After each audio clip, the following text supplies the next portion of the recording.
Bienvenue si vous nous rejoignez sur BFM à Marseille-Provence. Ravi de vous retrouver pour ce nouveau numéro de Marseille Politique, un numéro exceptionnel consacré cette semaine à la grotte Cosquer. Son histoire, ses secrets et surtout sa réplique qui est en cours de construction du côté de la Villa Méditerranée à Marseille. Avec moi en plateau pour en parler, Guilhem Rigavi, directeur des rédactions de la Provence. Bonsoir Guilhem. Merci d'être avec nous. Et puis deux invités, Richard Strombio, conseiller régional délégué au patrimoine et à la mémoire. Bonsoir. Bonsoir. Merci d'être avec nous. Pedro Lima, journaliste scientifique, auteur de ce livre, auteur de la grotte Cosquer révélée. Merci également d'être avec nous pour ce magnifique ouvrage. On en parle tout de suite de cette grotte Cosquer.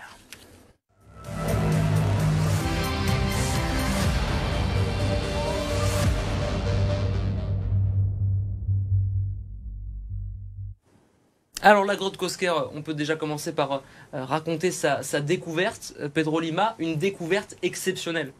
Tout à fait, donc c'est une découverte qui remonte aux années 1980, c'est 1985 en fait, la première étape de cette découverte qui s'est déroulée en fait en plusieurs moments, plusieurs périodes. Donc à l'époque, on est en septembre ou octobre 1985, Henri Cosquer, qui est responsable d'un club de plongée à Cassis, le centre cassidin de plongée, explore les fonds marins comme il a l'habitude de le faire et il découvre, ou il redécouvre peut-être, une entrée, une anfractuosité à 37 mètres de profondeur au pied du Cap Morgiou, à proximité du Cap Morgiou, et il explore au cours de plusieurs tentatives un conduit dont il réalise en fait qu'il est de plus en plus long avant d'atteindre pour la première fois une cavité qui est donc à la fois dans la falaise, dont l'entrée est située sous le niveau de la mer, mais vu que le conduit qui permet d'y accéder remonte petit à petit, il se retrouve dans une cavité en partie émergée.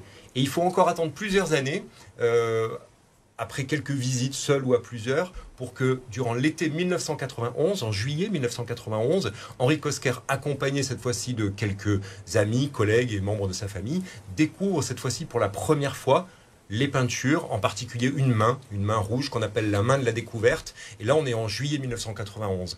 Un événement dramatique, le 1er septembre 1991, la mort de 3 plongeurs qui veulent à leur tour découvrir ou redécouvrir cette cavité dont la rumeur commence à enfler en fait dans le milieu de la plongée entre Marseille et Cassis. Le décès de ces 3 plongeurs entraîne cette fois-ci la déclaration de la découverte de la grotte par Henri Cosquer le 3 septembre 1991, donc ça fait plus de 30 ans. Et tout de suite, c'est une découverte effectivement extraordinaire pour plusieurs raisons.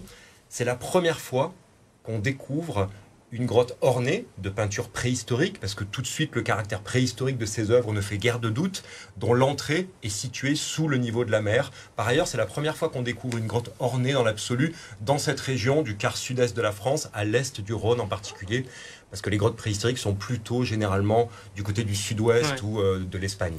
Richard Strombio, elle cache quoi comme trésor cette grotte Écoutez, les merveilles de la grotte Cosquer, évidemment, Pedro Lima a parlé des mains, mais il y a aussi tout le bestiaire de la préhistoire, avec les chevaux, avec les bisons, avec les sagas. Et quelque chose d'extraordinaire, c'est les pingouins, et en même temps les phoques. Et puis des gravures, évidemment, des gravures qu'on essaie d'interpréter comme étant issues du milieu marin. Et c'est quelque chose de tout à fait nouveau. D'ailleurs, il y a eu polémique à l'époque, et Jean Courtin avait été, ainsi que Jean-Claude, avait été un petit peu décrié par des journalistes de peu de qualité, je le dis ici, qui avaient dit « Messieurs, vous inventez, ce sont des faux ». Et quand on ne sait pas, il faut avoir le courage de dire qu'on ne sait pas. Et Jean Courtin, Jean-Claude ont montré que nous, à Marseille, ici, eh bien, nous avions des trésors cachés. Souvent, les découvertes très importantes donnent lieu à des remises en cause. Ça a été le cas aussi pour la grotte Chauvet ou bien avant pour d'autres grottes. Richard Strombio disait qu'il y a effectivement un bestiaire tout à fait particulier, inédit dans la grotte Cosquer. Il est lié au fait que c'était une grotte à l'époque située près de la Méditerranée et qu'en fait, les gens qui entraient dans cette cavité pour représenter des animaux représentaient le bestiaire de leur environnement. Et donc les phoques, les pingouins faisaient partie du littoral de l'époque, puisque rappelons-le rapidement, à l'époque, la mer est 130 mètres plus bas Et donc, on peut aller à pied de Marseille au Frioul à l'époque. Et donc, cette grotte est située à 10 km environ du littoral. Alors oui, ce que vous disiez, Pedro, intéressant sur les dates. Il y a une date en 85, une autre date en 91. Mais alors, quand on discute avec des spéléologues amateurs de la région des plongeurs, en fait, ça se savait qu'il y avait cette grotte un petit peu particulière. Un ami photographe me disait qu'il y était allé lui-même à plusieurs reprises. Ça se disait un petit peu sous le manteau et c'était un petit peu un secret que d'aller se promener dans cette grotte-là. C'est peut-être des choses qu'on vous a racontées aussi. Disons que sur les conditions réelles de la découverte de la grotte Cosquer, il y a beaucoup de versions. Il y a la version du découvreur, Henri Cosquer. Et lui, il déclare le récit que je vous ai partagé tout à l'heure. Effectivement, il y a des présomptions de possibles incursions dans la grotte dite Cosquer, donc, puisqu'elle a pris le nom d'Henri Cosquer, avant 1985. Simplement, là, on a un petit problème, et vous êtes journaliste comme moi, on n'a pas de source fiable. C'est pas attesté, c'est pas avéré. C'est un petit peu des on-dit. Et on sait aussi que souvent, quand une découverte a lieu, il n'est pas rare que d'autres disent « Ah oui, non, mais j'étais au courant, j'y suis allé ». Il n'est pas impossible, effectivement, que la grotte, ou en tout cas son accès, ait été connu avant 1985. Ce qui est certain, c'est que d'un point de vue administratif, c'est bien Henri Cosquer qui l'a déclaré le 3 septembre 1991. Cette grotte, aujourd'hui, messieurs, elle est menacée par la montée des eaux. Oui. Elle est menacée par la montée des eaux. Elle est condamnée. Il n'y a rien à sauver dans cette grotte, rien à Écoutez, retirer. on a ce majestueux projet et qui est en train d'être réalisé grâce à la volonté de Renaud Muselier et de ses équipes, de cette restitution. C'est quelque chose d'assez exceptionnel, unique au monde, cette réplique dans la Villa Méditerranée, ou cette Villa Méditerranée qui était un petit peu abandonnée, qui coûtait beaucoup d'argent public, va fédérer, moi je dis, tous les publics, du plus jeune au plus ancien, de manière à remettre en perspective un peu ces notions de nos origines, de ce paléolithique, ignorer l'émerveillement de Lascaux, mais là, c'est Marseille. On voit à l'écran, bien sûr, cette montée des eaux, voilà, cette grotte Cosquer, donc menacée pour bien comprendre le schéma. Pedro Lima, est-ce qu'aujourd'hui, il y a, en plus de cette réplique dont on va bien sûr parler dans quelques instants, des projets de sauvetage de certaines parties de cette grotte, certaines œuvres, je ne sais pas, dites-moi. Il y a peut-être des idées. Donc, pour revenir sur votre question, il y a 3 menaces essentielles qui pèsent sur la grotte Cosquer, l'originale, celle qui dort comme ça au pied du Cap Morgiou. Premièrement, effectivement, il y a la reprise de la montée du niveau marin, puisque vous avez bien compris qu'en fait le niveau marin a beaucoup monté depuis l'époque paléolithique pour des raisons naturelles, c'était la fin de la période glaciaire.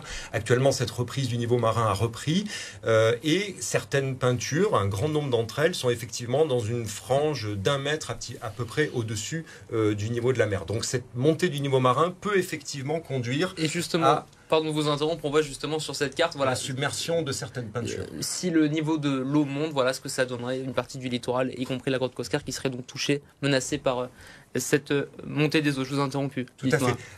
Mais la menace de la montée du niveau marin n'est pas la seule. Ouais. Il y a aussi une menace sismique. C'est une grotte qui est située dans une zone sismique. Et d'ailleurs, les géologues comme Jacques Collina-Girard, par exemple, qui a étudié la grotte Cosquer, comme Jean-Claude et Jean Courtin, dont on a donné le nom tout à l'heure, ont bien montré que cette grotte a déjà subi de fortes secousses, en fait, qui l'ont un petit peu perturbée. Et il n'est pas impossible, d'ailleurs, que les chasseurs-collecteurs de la période paléolithique s'en soient rendus compte et qu'à certains moments, ils aient évité de s'y rendre. Et puis le troisième aléa, la troisième menace importante qui pèse sur la grotte Cosquer, c'est une menace qui est due aux activités humaines très directement. Il y a des polluants à l'intérieur de la grotte Cosquer. On retrouve des bactéries, on retrouve des restes d'hydrocarbures qui sont liés par exemple à la plaisance, à la circulation maritime au large de la grotte. On retrouve aussi beaucoup de microplastiques dont certains sont incrustés sur les parois de la cavité. Donc ça, c'est vraiment un message que nous délivre d'une certaine façon la grotte Cosquer, c'est que plus aucun endroit du monde, aussi retiré, aussi vierge d'apparence soit-il, n'est à l'abri de ces impacts. Alors sur les possibilité éventuelle de sauver quelques éléments de la grotte Cosquer, il y a des réflexions, mais ça serait quand même assez compliqué. Peut-être de mettre hors d'eau à l'intérieur de la grotte certains panneaux les plus précieux pour leur éviter d'être submergés si le niveau de la mer continue à monter. C'est quand même pas évident.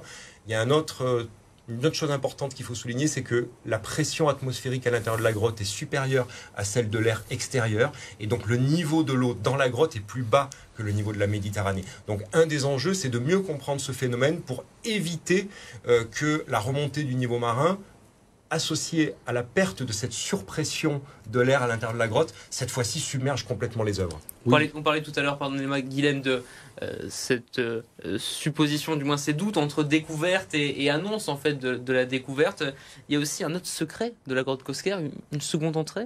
Alors ça aussi, alors vous en savez peut-être plus que moi, mais des spéléologues amateurs qui sont allés dans cette grotte à plusieurs reprises me disent que bien évidemment l'entrée à moins de 37 mètres est barrée par une grille qui était dans un premier temps boulonnée, mais où la clé était restée accrochée à côté. Donc beaucoup de spéléologues l'ouvraient, cette grotte-là, mais visiblement une dizaine de mètres au-dessus, il y a une autre faille qui permet toujours de rentrer dedans.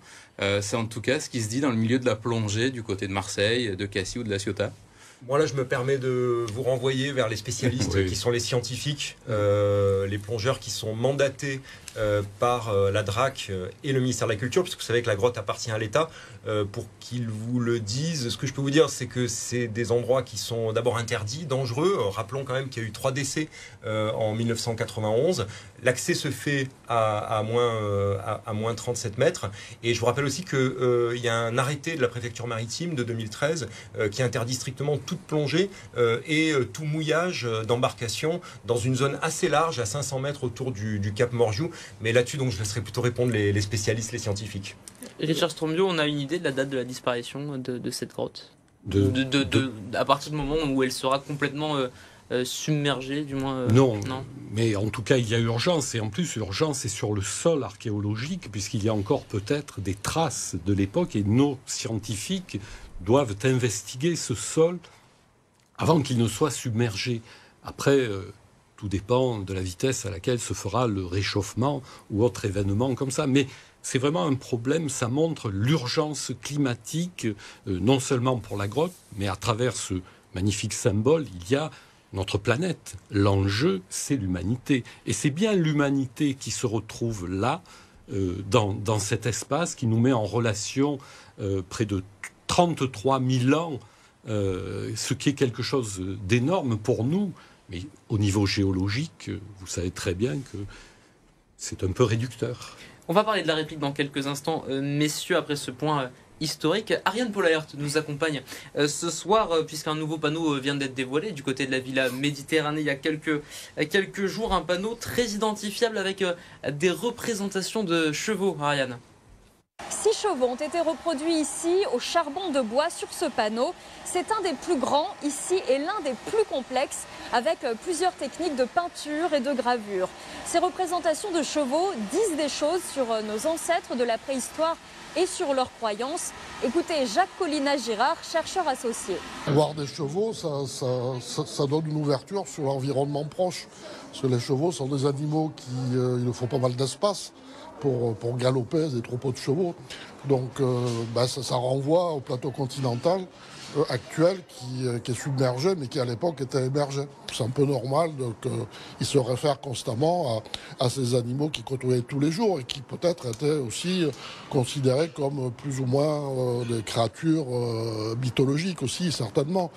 Parce qu'en fait, toutes ces populations de chasseurs-cueilleurs, ils croient que les animaux aussi ont une âme. Le panneau des chevaux est donc quasiment terminé à l'issue de plusieurs mois de travaux minutieux. Un système de vidéoprojecteur sera bientôt mis en place avec des lumières qui vont cibler les différents éléments visuels en harmonie avec des explications sonores.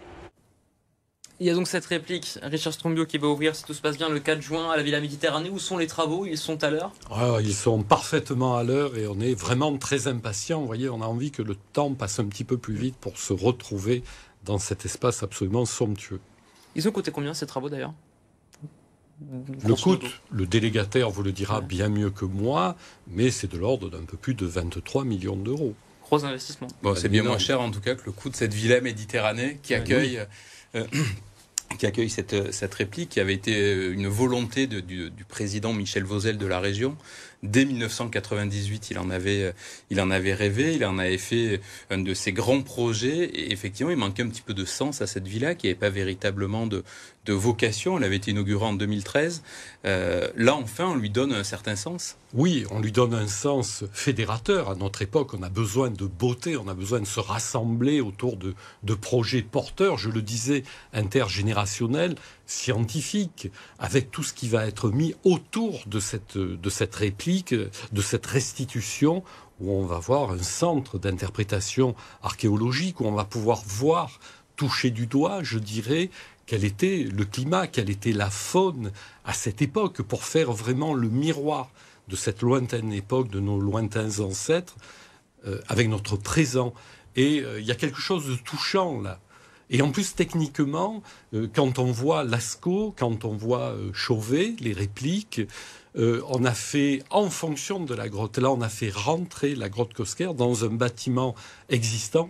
Et c'est vraiment un exploit architectural et de conception. Jusqu'à présent, la Villa Méditerranée, pardon de le dire comme ça, mais elle ne servait pas à grand-chose. Elle n'était pas visitée, elle n'était pas utilisée. Ben non. Hélas, et là, il y a vraiment du sens, et je le dis, chapeau aux décideurs, à Renaud Muselier, à Christian Estrosi en son temps, d'avoir donné cette impulsion qui rassemble tout le monde. Justement, ce projet doit s'inclure dans un bâtiment assez atypique, près du Mucem, la Villa Méditerranée. Il a fallu donc faire rentrer cette réplique. De façon, bien sûr, pas à taille réelle, évidemment, mais ça a été un vrai défi, ça, Pedro Lima.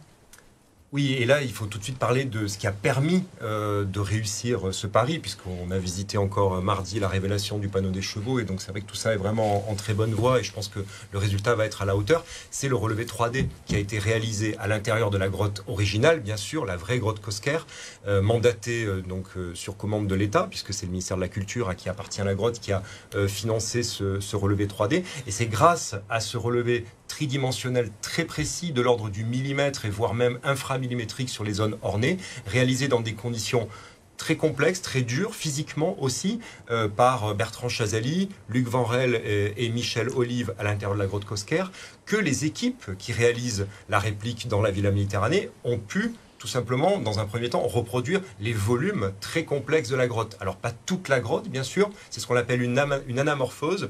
La société Perspective, au pôle de l'Arbois, à Aix-en-Provence, à partir du relevé 3D remis par l'État, a réalisé une sorte de puzzle de reconstitution des parties les plus intéressantes de la grotte, dont les volumes ont ensuite été sculptés de manière automatique, numérique, et à la fin, c'est le geste des artistes, des sculpteurs, des peintres, des graveurs qui vient donner la dernière touche à tout ce travail dont l'origine est vraiment un relevé 3D de très très haute précision. Et on a pu le constater, vous les premiers messieurs, le chantier bat son plein pour être à l'heure. Ariane Pollert, justement, qui est toujours au sein de cette réplique de la grotte Cosquer, il faut que tout soit prêt pour l'ouverture le 4 juin prochain.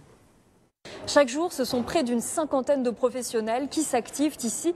Près de 30 corps de métier sont sollicités. Des ouvriers, des peintres, des sculpteurs, des scénographes ou encore des préhistoriens. On a rencontré Julien Beaucourt, artiste plasticien qui s'affaire ici depuis le mois d'octobre. Pour obtenir des effets de transparence, on est obligé de travailler avec de la résine qu'on colore et qu'on modèle pour faire cet effet plus ou moins mouillé et à donner la transparence à l'eau qui est devenue calcite. Des fois, ça va loin dans les détails. Ça dépend après de l'emplacement de l'élément sur lequel on travaille.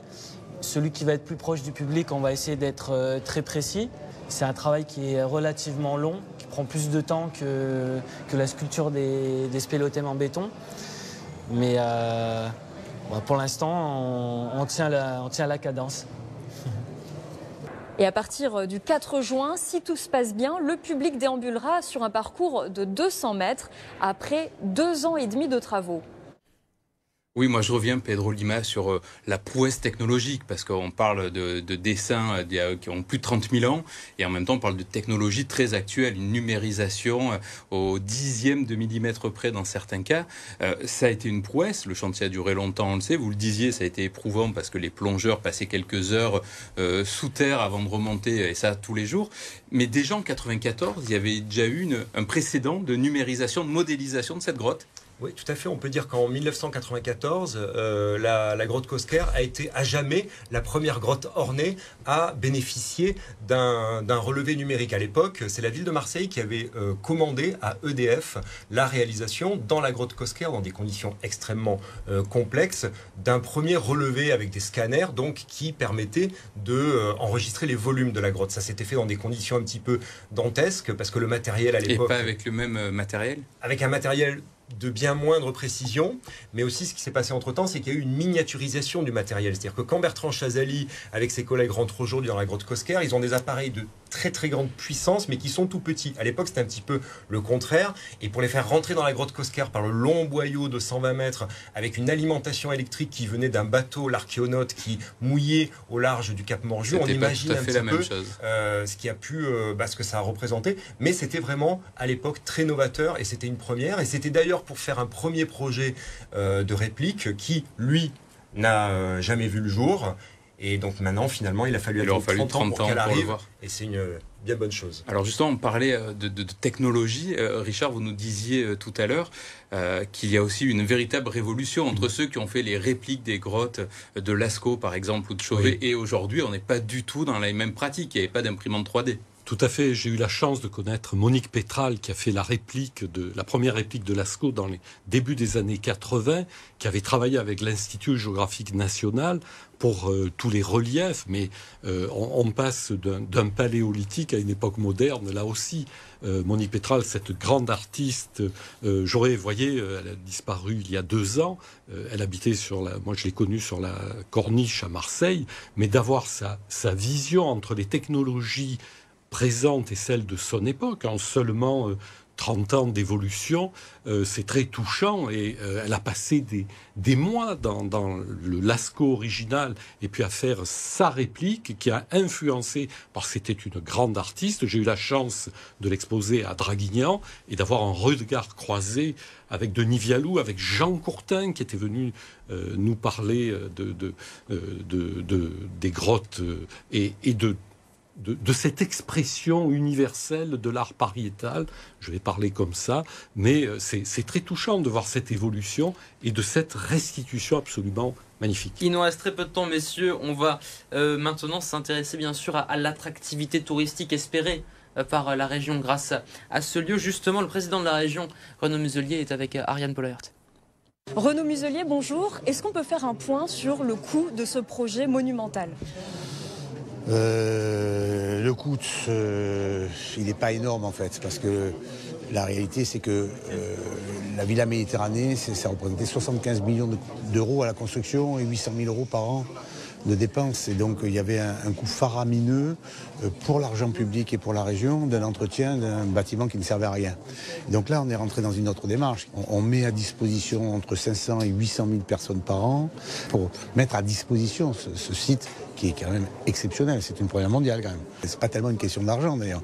C'est une question d'utilité et de sauvegarde de l'argent public et de mise à disposition d'un patrimoine mondial dont les Marseillais, les habitants des départements ou bien sûr de la région doivent être fiers. Voilà, on a 30 000 ans. Pas rien quand même. Et on a des beaux artistes quand on voit ce qu'ils faisaient, comment ils écrivaient, puis on comprend mieux comment ils vivaient. Et donc ça c'est très important pour notre avenir. Il y a des centaines de milliers de visiteurs qui sont attendus. Quel est le calendrier ? On ouvre normalement 4 juin, c'est-à-dire conformément à ce qui avait été proposé. La première année, il vise 800 000 personnes, 500 000 régulièrement, et je pense que globalement, ils en feront plus, parce que c'est vraiment exceptionnel. Merci beaucoup Renaud Muselier. L'ouverture est prévue début juin. Richard Strombio, l'engouement, il est politique, on l'a bien compris. Il est scientifique aussi. Sera-t-il populaire ? Oui, forcément. Pourquoi ? La guerre du feu, nos origines, rappelez-vous, Jean-Jacques Hano, se plonger dans l'univers de la préhistoire, c'est quelque chose de fabuleux. Mais ça intéresse à la fois les Provençaux, mais l'idée c'est d'attirer aussi des touristes venus d'ailleurs, comme Lascaux finalement. Mais oui, ouais. Oui, Chauvet, Lascaux, c'est ça. Lascaux. Et cette réplique, justement, elle est en cœur de ville et c'est assez rare pour être souligné. Elle est bien sûr à la Villa Méditerranée. Il nous reste très peu de temps, messieurs. J'aimerais qu'on parle du côté pratique un petit peu. Le calendrier, 4 juin pour l'ouverture, si tout se passe bien. Le tarif, comment ça va se passer ? 16 €. Chauvet est à 16,50 €. Et puis avec, évidemment, des réductions pour les jeunes, pour certains publics. Mais je vais vous dire, c'est un enchantement. On prend l'exemple de Lascaux de Chauvet. Pedro, il y a beaucoup de monde qui se rend dans ces répliques-là. Oui, tout à fait. C'est des endroits qui attirent énormément, pas seulement le public français, comme vous le disiez. Ça montre le caractère universel de l'art pariétal. Ça parle de nos origines, ça parle de ces chasseurs-collecteurs nomades qui ont été nos très lointains ancêtres. Et chaque fois que je vais à Lascaux et à Chauvet, je suis étonné en particulier par le caractère très cosmopolite des visiteurs. Les gens viennent de partout. Alors évidemment un peu moins avec le Covid. Et puis, entre guillemets, ça marche très bien. Lascaux 4, donc la réplique intégrale de Lascaux, ouverture 2016, déjà plus de 2 millions de visiteurs. Or, Lascaux et Chauvet, il faut y aller, entre guillemets. C'est un petit peu au fond de la Dordogne et au fond de l'Ardèche, même si c'est des endroits magnifiques. Ici, on sera en cœur de ville, et donc je pense avec un succès populaire. Enfin, à mon avis, il ne faut pas vendre la peau de l'ours, il n'y en a pas dans la grotte Cosquer. C'est chez Chauvet. Mais en tout cas... c'est bien parti pour. Tous les ingrédients sont là, on va dire. Oui. Merci infiniment, messieurs, d'être venus parler de cette grotte Cosquer qui a tant de secrets. Merci Richard Strombio. Je rappelle que vous êtes conseiller régional délégué au patrimoine et à la mémoire. Merci Pedro Lima, journaliste scientifique, auteur du livre qu'on va voir à l'écran, La grotte Cosquer révélée. Merci aussi Guilhem Rincavi, directeur avec plaisir des rédactions du groupe La Provence. Rendez-vous le 6 juin. On Tout se y passe sera. bien. Le 4 juin. Le 4 juin, le 6 juin, c'est le 4 juin. Bon voilà. 6 juin, on débarquera. Merci. Merci à tous les trois.